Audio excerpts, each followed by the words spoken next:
Hello and welcome to In the Net, a service of Volante.net. My name is Chris Adamczyk. And the purpose of the In the Net podcast is to bring some clarity to the world of extremism, criminal activism, ideology, iconography, so on and so forth, and present it to you in a way that helps us to figure stuff out a little bit, right? Thank you for all of the comments and questions from the last episode. I promise you that we will get to them. The feedback so far has been phenomenal.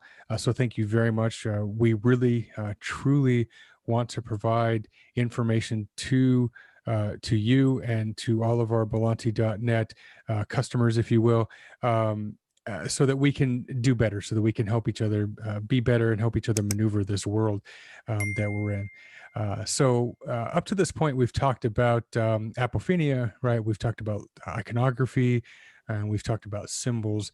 Today, we're going to talk about the third element that is found in almost all modern social movements, and that is lexicon. Simply stated, lexicon is how we talk to each other, right? We can all think of a group to which we belong that sort of has its own way of speaking to each other. Now, normally this would be maybe something along the lines of a church, maybe a school club, something like that. But there's a way of how we talk to each other within this group that helps us to define some of the parameters of the group, right? Some of the membership of the group. And this does touch a lot on Tajfeld's social identity theory. If you have time to read that, it's a phenomenal study on just how groups work and intergroup relationships. But this is very much part of the in-group dynamic, if you will, right? We have ways of talking to each other. It's sort of like coded language. It's words that only you would understand if you're part of the group. It manifests itself in various ways. It could be something like an inside joke, or it could be very specific language, very specific words or combinations of words that are very unique, very hyper niche to just one organization or one movement. And you find examples of this all the time. And we'll talk about a few of what they are in common language, and then tie that into some of the lexicon that we see used out in the world of extremism and activism and so on. This is very much like being in the cool kids club in high school, right? They have their sort of way of talking to each other, their special jokes and sayings. So if you know, you know. And if you don't know, well, you don't know, right? You're not part of the in crowd, part of that cool group. There's examples within general English, in general Western Hemisphere communications regarding lexicon, and really, it's universal in terms of if I were to go join a movement in Ukraine, that movement would have its own general language too. But we're going to focus here specifically on Western Hemisphere and United States and Canada movements. That way, it keeps a little bit closer to home, and frankly, it's a little bit easier to talk about, right? So where does it come from? The source material can be something along the line of hermeneutics, right? So the texts of a different movement. Now we have entered a phase where social movements aren't exactly always based on some texts somewhere. The ideology might be, if you really drill down and you work through the layers, you might find out that it is based loosely on some sort of socio-political ideology or some sort of ideology written down at some point. But with the use of social media and how we spread information, hermeneutics now really should include social media as a source, right? But traditionally speaking, hermeneutics does supply a good amount of in-group language, specifically religious type language. For example, the golden rule, right? If you were to say somebody, live by the golden rule, well, we generally understand what that means, right? Do unto others, right? But it does have a biblical tie-in, right? As ye have done it unto the least of these, my brethren, ye have done it unto me, right? So that is from Matthew. And from that you have the golden rule, which translates into be nice, right? Just be nice to people. If you would like to be treated a certain way, be nice to people. And we understand that within the Western Hemisphere, within the United States. snake in the grass. This is a cool one, right? Because this is more of a cultural a bit of lexicon. You wouldn't find this outside of the U.S. for the most part. I mean, you'll hear it in English-speaking countries. My understanding is this one originated right around 1290, a year 1290, and then it sort of moved its way over into England, and then from England to the U.S. and Canada. So English-speaking countries will likely understand what this means, the snake in the grass. But outside of English speaking countries, you're probably not going to get a lot of acceptance to that, right? So if you were to say, wow, that guy's a snake in the grass, you might get a funny look from somebody who's like, that guy's not a snake at all. Like, he's a little reptile looking, but he's definitely not a snake, right? And so this is kind of an example of lexicon that operates within a geographic area. The same can be said for historical references. This one specifically comes from the late 1800s, early 1900s, and it involves steam trains, right? So the steam train needs to let off a little bit of steam. But if I were to say that at work, no one is looking around for a steam-powered locomotive, right? They're looking to say, oh, well, who is it that needs to relax a bit, right? So example of sort of lexicon that has a historical backing to it, and we use it in everyday language. And then homages. Homages are really important because most of the time we understand the point of the message, even though we may not understand the exact historical context to it. Something along the lines of locked up tight like Fort Knox, or that place is locked down like Fort Knox, right? This is an homage to a location, to the infamous security around Fort Knox. But most of us have never been there. But it's socially accepted that means that it's very tightly locked down, and it's paying homage to that particular bit of security expertise there, right? So these are just examples, generally speaking, of lexicon that permeates our language. Let's move to the QAnon movement. And I know I've gotten a few comments say, hey, Chris, you got to chill with the QAnon guys. The reason I'm bringing up QAnon again is it's fresh. It's good info. It touches bases on so many different things that we study in the threat assessment world, in the extremist world, in the iconographic world. QAnon really kind of wraps it up in a very nice bow for us and presents it in a way that is very easy to understand. And that's why I like it so much. Within the QAnon movement, you have pages and pages of lexicon, but some of the most popular ones are Trust the Plan, Where We Go One, We Go All, and The Storm. So let's talk about Trust the Plan. We've hit on this one briefly before, and that is that there is this overarching plan that Donald Trump and his followers had to destabilize and deconstruct the satanic cabal that was running the world, and to return the power to the patriots, or the power to the people, right? And so this was meant to help those QAnon followers who might be losing faith at one point. You could encourage each other and just say, trust the plan, brother, it's going to be okay, right? And it was sort of a way to relieve the stress of everything that was going on. Where We Go One, We Go All, or WWG1, WGA. This is very much an in-group type thing, right? This is social identity theory 101. Where I go as a QAnon follower, you all go as well, right? We are unified in purpose. We are unified as a country. We are unified under Donald Trump's leadership to trust the plan and to take on the big cabal out there, right? Or take on the deep state. And this one has sort of a fatal view to it as well. So the one side of it is, right, that victory for one is victory for all. But failure, on the other hand, tends to kind of suggest that failure for one is going to ultimately be failure for everybody. And unfortunately, for those people who believe in the QAnon movement, that failure has become very, very very personal and very recently.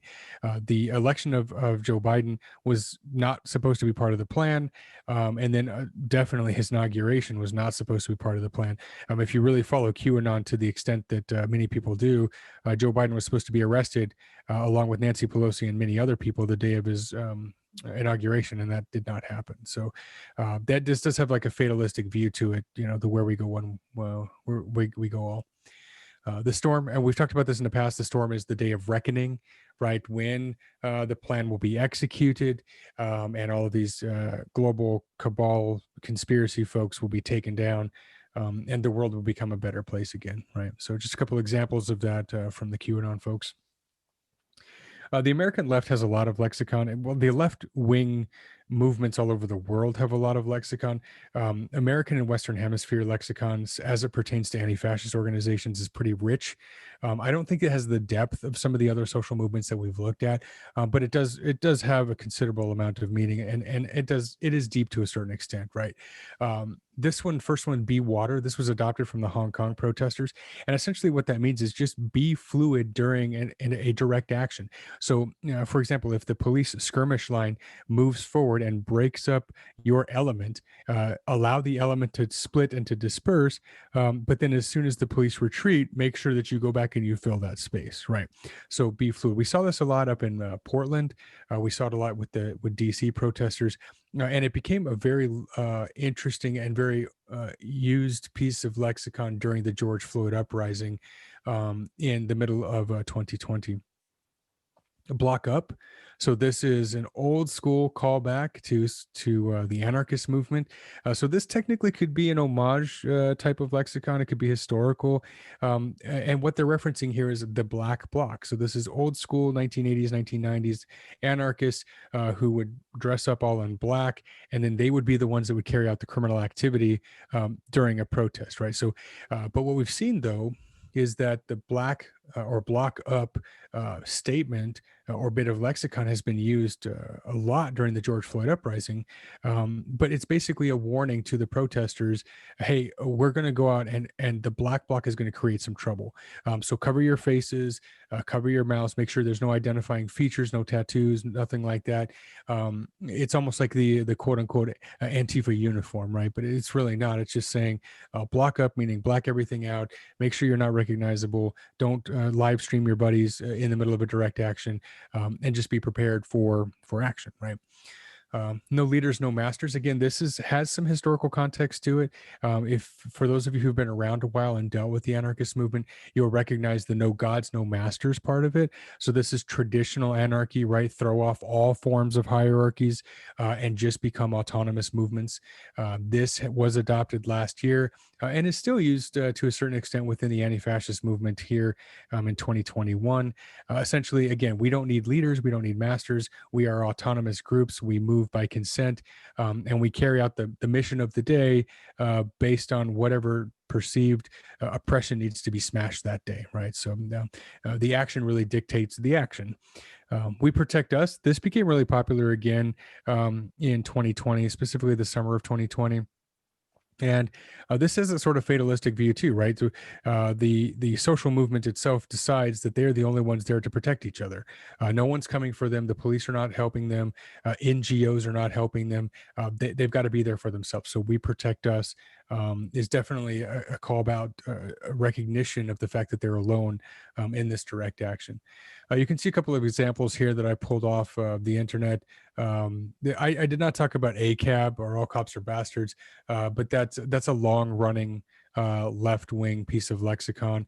And interestingly enough, ACAB has been picked up by some of the hard right folks and by some of the Boogaloo movement because they don't trust the police either. So yeah, some of these things will move from ideology to ideology or movement to movement, but most of them are really stuck in the groups where they're at because that's part of the in-group narrative there. White nationalism. So the white nationalists have a lexicon that is volumes deep, and it spans many decades of evolution, going all the way back to the American Nazi Party with George Lincoln Rockwell, going back to World War I, even in many cases. And their bits of lexicon have a ton of weight to them. It's actually very interesting to look at how white nationalist language permeates through culture, because you may not even know that what you're saying is a dog whistle or a call out to white nationalists because it's been used so many times. But there are examples of speeches that were given by prominent politicians and pundits, or even articles that were written where they use certain phrases that they've heard or that they've picked up that they might think are benign, but really become dog whistles to this group because it's part of their lexicon. So they hear it and they hear that you've adopted it. And it's almost like I get it. I understand you know, solidarity type thing. You will see references to George Lincoln Rockwell. They call him Commander Rockwell. right? This is an homage to him.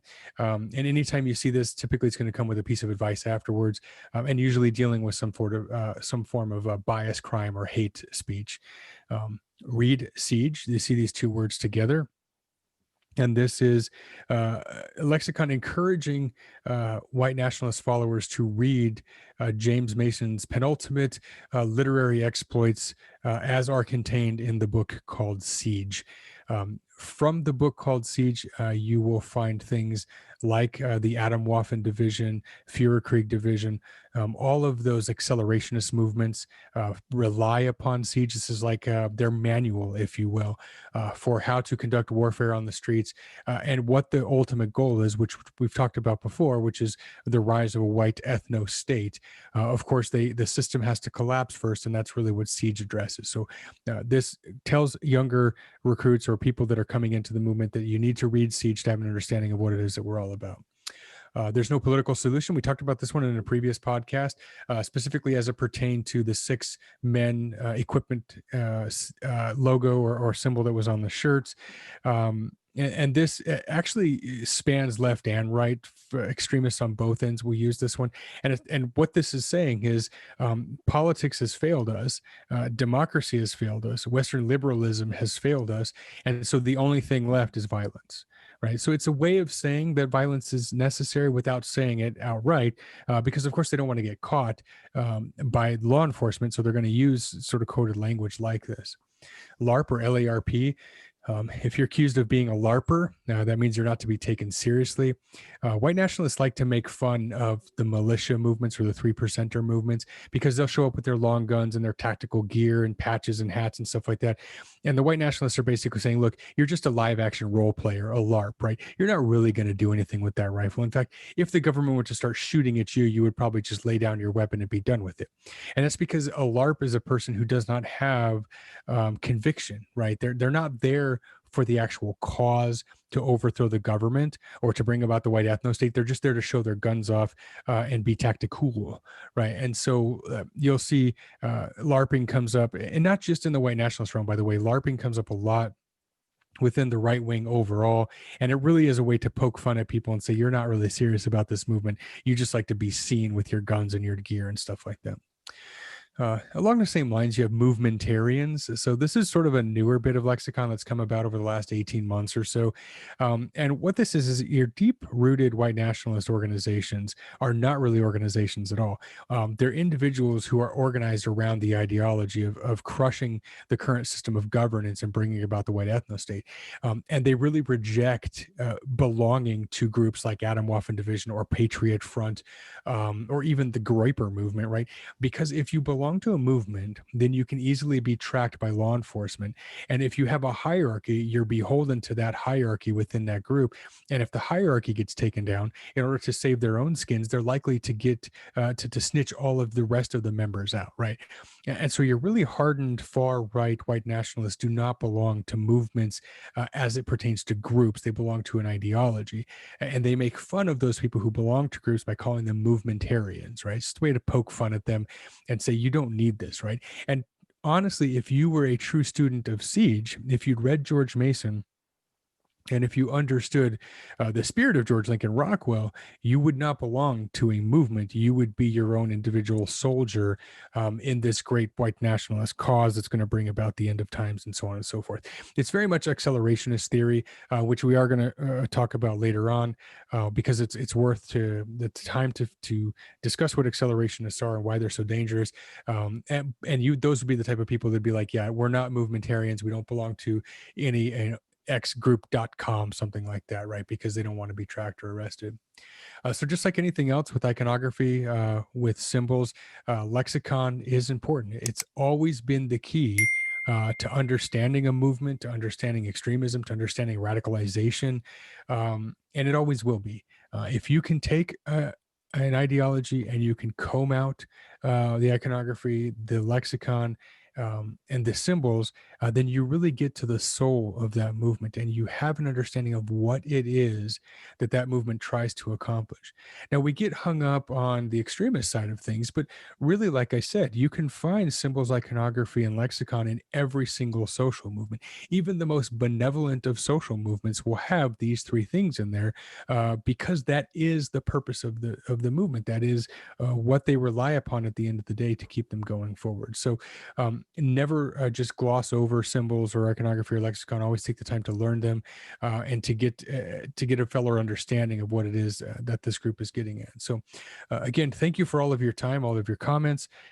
We look forward to doing more podcasts like this. Hopefully they remain helpful, and as always, continue to help me help you. Thank you.